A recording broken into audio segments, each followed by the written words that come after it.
Assalamualaikum warahmatullahi wabarakatuh.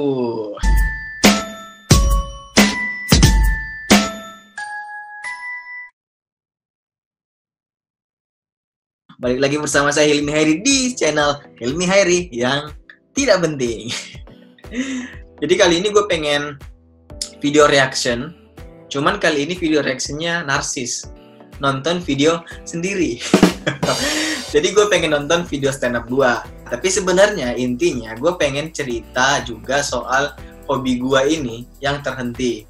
Jadi gue dulu pernah jadi komika lokal, tapi ya gue nggak pernah ke nasional sebenarnya. Itu hobi gue dulu, gue pengen cerita, tapi sebelumnya gue mau mulai dengan menonton video di mana video ini adalah video stand up gue yang menurut gue ini yang paling puncak karir gue sebagai komika lokal. Nah, gue pengen nonton dulu. Cuman paling gue nonton singkat aja, mungkin materi depan sama materi penutup. Jadi gue pernah nampil di stand up super episode 95 di Kompas TV. Nanti gue ceritain juga untuk backgroundnya. Oke, cek. Bismillahirrahmanirrahim. Assalamualaikum warahmatullahi wabarakatuh. Anjir, kurus banget gue ya. Ya, perkenalkan nama saya Hilmi Hairi. Saya Ini kelas 3 SMA. Beberapa hari sebelum ujian nasional, gue inget banget. Gue nampil di sini. Ntar gue ceritain lebih lengkap. Saya bersaudara. Saya punya kakak, saya punya adik. Kakak saya ini kerja di pelayaran. 10 tahun tidak pernah pulang ke rumah. Saya kecewa dengan dia. Tapi tahun baru kemarin saya senang karena dia mau pulang. Tapi ujung-ujungnya kecewa lagi. Dia pulang sudah sombong. Dia masuk rumah jalannya begini. Bapakku marah. Kenapa begitu jalanmu, nak? Sombong sekali. Baru 10 tahun di pelayaran begitu jalanmu. Biar nih, Pak. 10 tahun naik kapal jadi bikin jalanku. Tidak ada. Ganti jalanmu. Kau itu baru 10 tahun naik kapal begitu jalanmu. Lihat bapak, nak bapak 30 tahun naik mama udah bikin jalanku ya.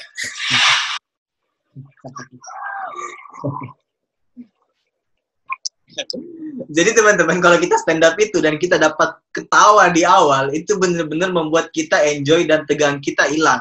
Kalau kita di awal nggak dapat ketawa, hancur udah. Kita bisa, kalau kita nggak bisa imbangi diri kita habis sampai akhir bakalan ngebom alias nggak lucu.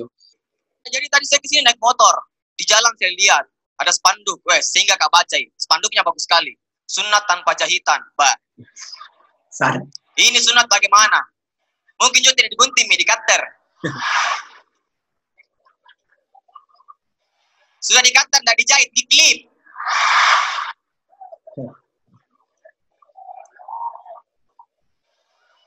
Pasti lihat bantu ada jilid spiral, gue.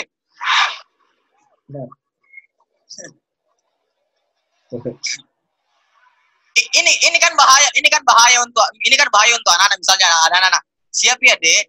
Mau disunat ya, di cutter dulu. Sekarang di klip ya, pelan-pelan dok ya. 1, 2, 3. Alhamdulillah sudah minta dok. Belum pede habis isi klipku tadi. Ngapain di GP jago?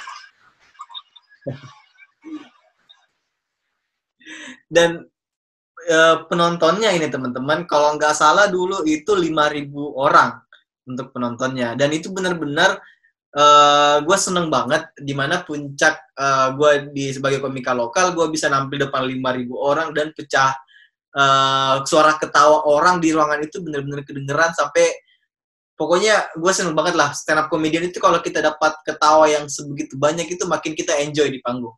Dan sebagai pelajar, saya akui adalah masa SMA adalah masa puncak kenakalan kita, betul? Ini materi closing saya. Saya juga setuju karena kemarin saya hampir terjerumus ke dalam hal nakal. Saya gabung sama teman-temanku yang minum-minum, mabuk-mabuk, Tapi kita ini pemabuk yang mengerti akan kesehatan. Jadi kita mabuk tidak pakai bir, tidak, alkohol tidak, balot tidak, minimal susu dengkol lah.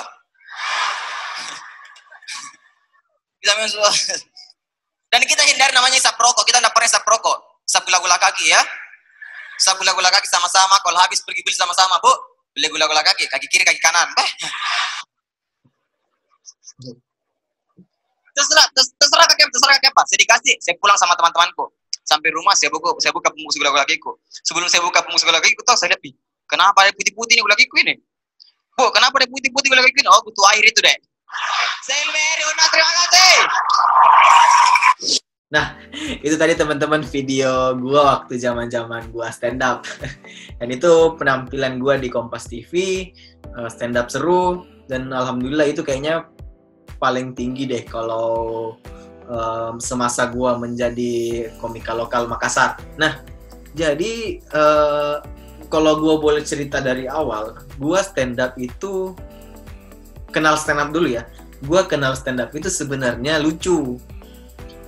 Gue nggak tahu gue ngomongin ini apa enggak ya.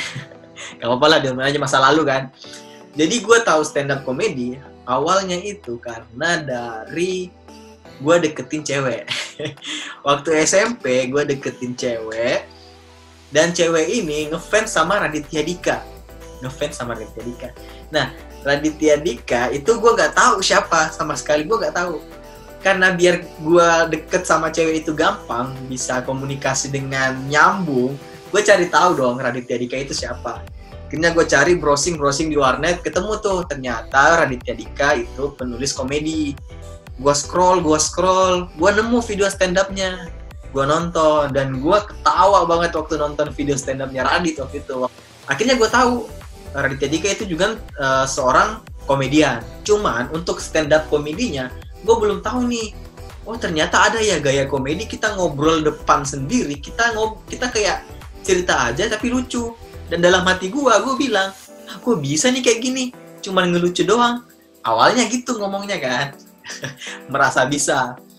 Tapi gue belum stand up setelah itu. Gue masih cari-cari video stand up lain. Akhirnya gue ketemu videonya Mongol, videonya Abdel, videonya McDenny dulu kalau teman-teman tahu di Metro TV kan.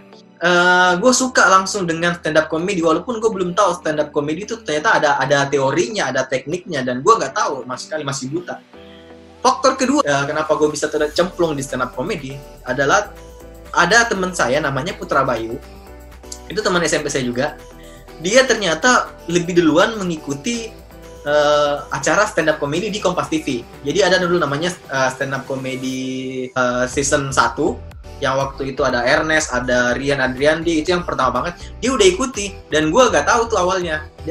Gue nggak tahu kalau misalnya ada stand up comedy di Kompas TV. Gue nonton, dan itu gue makin tahu stand up comedy. Gue makin tahu ternyata ada seni komedi seperti ini. Faktor ketiga lagi yang membuat akhirnya jalan gue masuk ke dunia stand up comedy adalah temen gue SMP lagi, namanya Ishak Syukri. Ishak Syukri ini ngirimin gue poster acara stand up pertama di Makassar. Itu namanya Stand Up Night 1, bintang tamunya Mongol. Which is waktu itu gue suka banget sama video-videonya Mongol. Gue nonton acara itu, dan disitulah akhirnya saya tahu ternyata ada komunitas stand up comedy di Makassar.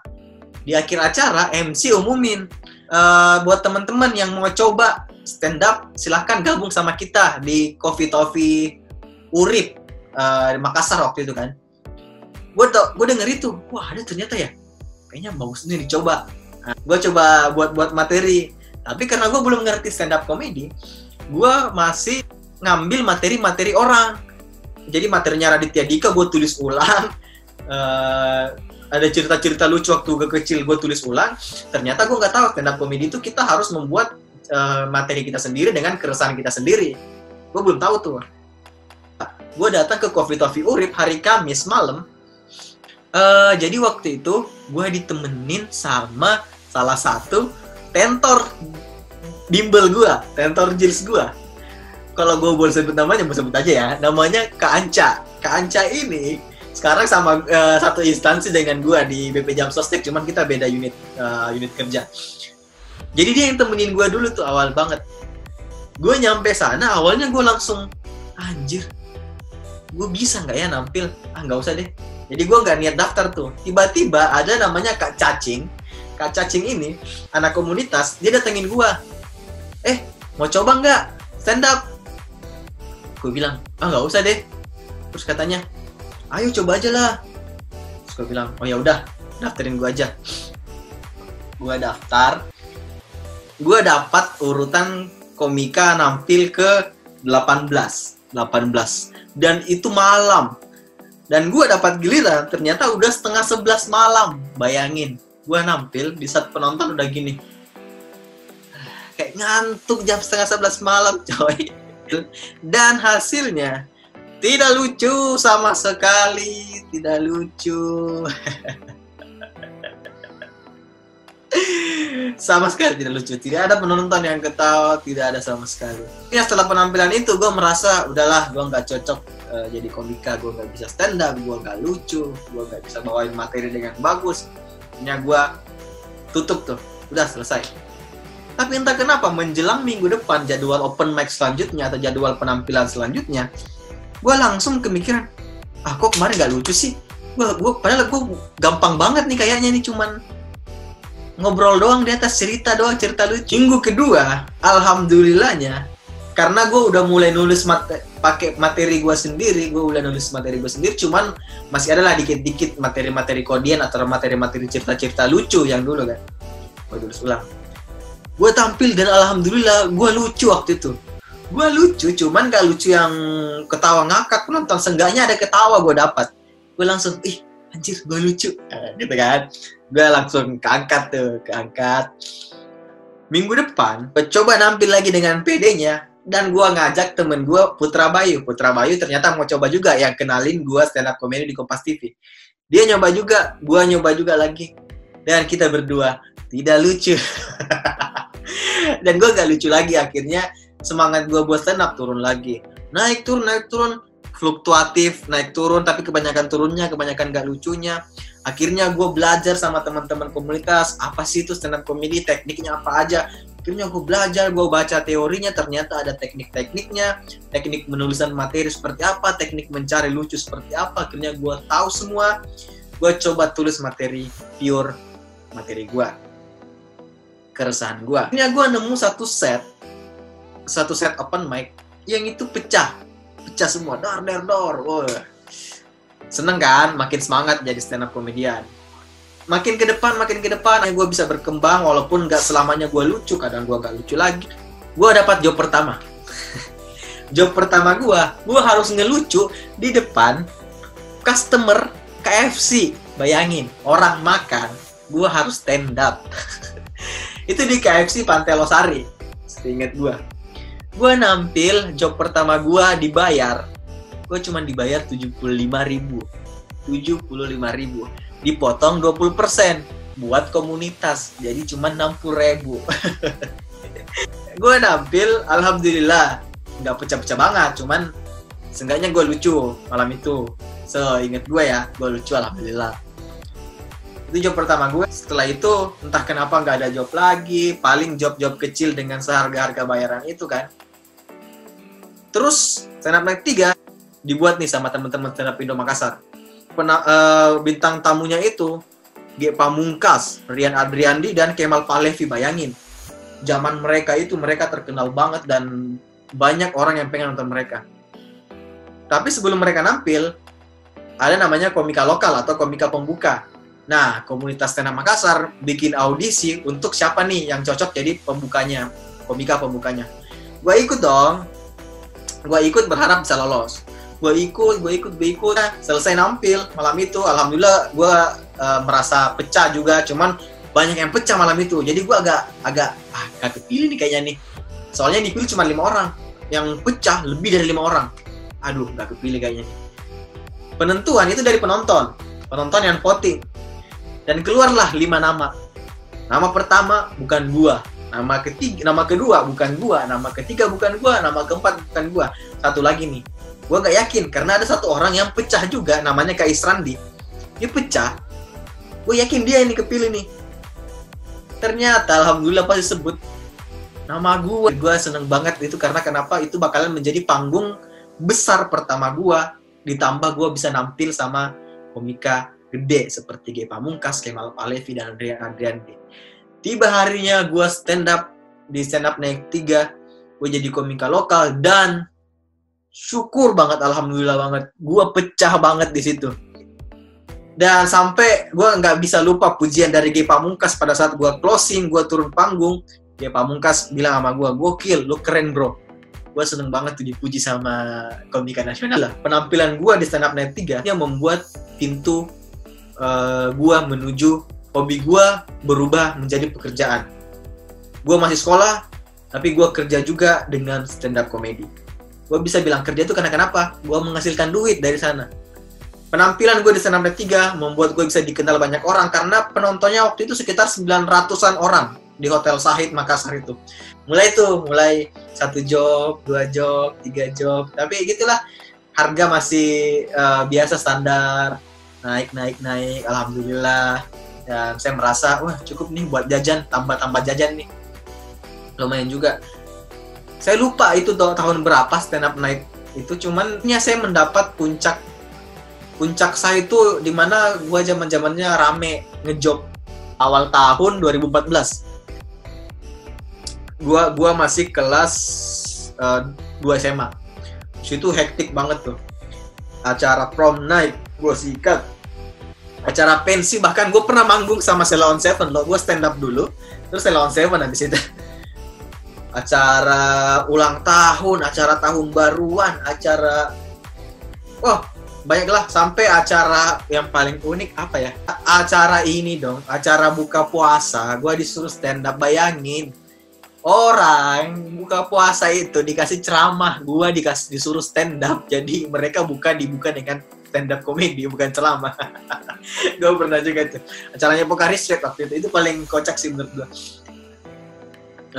Gue melewati itu masa puncak emas gue di Makassar, asik. Jadi gue cukup banget tuh, gue bisa beli barang-barang dari hasil duit gue sendiri. Dan gue paling senangnya lagi karena dengan stand up komedi gue bisa dikenal di SMA gue, di SMA Negeri 2 Makassar. Gue dikenal sama guru-guru karena alhamdulillah selain itu gue sering ikut lomba. Antar SMA, kan zaman-zamannya stand up tuh booming, banyak tuh perlombaan stand up antar SMA, antar komunitas, antar apa, banyak lah. Gue ikut membawa nama alma mater sekolah gue, SMA Negeri 2 Makassar. Gue dapat prestasi dari itu banyak banget, dan dikenal sama semua guru, dikenal sama semua teman-teman sebagai seorang stand up comedian. Jadi apa ya, jadi kebanggaan tersendiri juga. Akhirnya gue bisa dikenal dengan prestasi, bukan karena kenakalan gue di sekolah kan. Bahkan di upacara terakhir itu gue ingat banget, salah satu guru gue umumin ada lomba lagi dan menang lagi, diumumin untuk terakhir kalinya juga gue menang. Dan bahkan guru gue bilang inilah salah satu murid selama di SMA Negeri 2 Makassar yang menyumbangkan piala paling banyak secara individu. Hadiah yang dia dapatkan uang tunai, dia adalah yang terbanyak, bisa mengumpulkan sendiri juga tanpa tim. Gue seneng banget bisa diapresiasi sama guru gue. Setelah itu gue ada tour sama teman-teman gue, senior gue di stand up Makassar. Ada Kak Hidayat Rizal, Kak Oci Tengongo, ada Kak Sri Rahayu. Dulu kita buat tour, kita niatnya keliling Sulawesi Selatan, cuman karena gitulah, nggak semua Sulawesi Selatan lah, kebanyakan di Makassar. Cuma ada beberapa daerah, bahkan sampai terjauh itu kalau nggak salah di Sopeng. Di Sopeng itu cuman gue nggak ikut karena gue waktu itu bertepatan dengan ujian kalau nggak salah. Sayang sekali gue nggak bisa ikut, cuman di beberapa lain kayak seperti di Maros gue ikut semua, dan alhamdulillah gue bisa selesaiin tour itu. Namanya Teh Manis atau Tawa 4 Etnis. Gue senang banget sih bisa punya pengalaman tour seperti itu, kemana-mana stand up, dinonton, banyak orang apresiasi, beli tiket dan untuk nonton kita. Gue senang banget. Terima kasih banyak untuk semua teman-teman yang sudah mengapresiasi Teh Manis pada saat itu. Gue coba audisi stand up comedy Kompas TV season 5. Itu audisinya di Makassar. Jurinya waktu itu David. Ternyata setelah gue coba audisi, alhamdulillah dapat golden ticket. Tapi belum tentu ke Jakarta, karena kita harus menunggu telepon dari Kompas TV apakah fix kita ke Jakarta atau enggak, karena video kita diseleksi lagi di sana. Ternyata belum rezeki gue nggak ditelepon, gue nggak lolos uji 5. Luluslah gue sekolah, gue masuk kuliah, gue keterima di Kota Malang, di Brawijaya. Itu karena di Malang itu beda culture-nya dengan di Makassar, otomatis jokes juga beda dong. Bahasa juga beda, gue masih menyesuaikan. Di awal-awal itu gue susah banget, gue pengen gabung sama stand up Malang, gue coba terus. Cuman entah kenapa gue mendapat kesulitan di penulisan jokesnya, mungkin karena beda kali ya. Entahlah, atau emang skill gue yang kurang untuk menulis, bisa jadi juga. Semenjak itu, gue jarang nulis karena ditambah lagi gue jatuh cinta sama dunia kampus. Gue ikut organis, gue ikut kepanitiaan banyak banget, gue ikut kegiatan-kegiatan. Akhirnya gue lupa dengan hobi gue ini. Gue kembali menjadi penikmat, hanya menonton, menikmati video-video stand up. gue langsung lupa tuh cara nulis yang bagus, jokes yang bagus seperti apa, lupa banget. Gue cuma bisa nulis materi di Malang itu entah kalau nggak salah cuma 3-5 beat. Walaupun teman-teman tahu gue adalah stand up comedian, gue juga sering dipanggil buat isi dong acara stand up, cuman ada yang gue tolak, ada yang enggak, soalnya gue nggak terlalu bisa kalau di kota Malang kan, jokesnya tuh beda. Akhirnya sering gue tolak, cuman gue pernah ikut lomba juga, tapi menang alhamdulillah. Tapi dengan skill stand up gue dan udah terlatih public speaking, sering ada panggilan buat MC.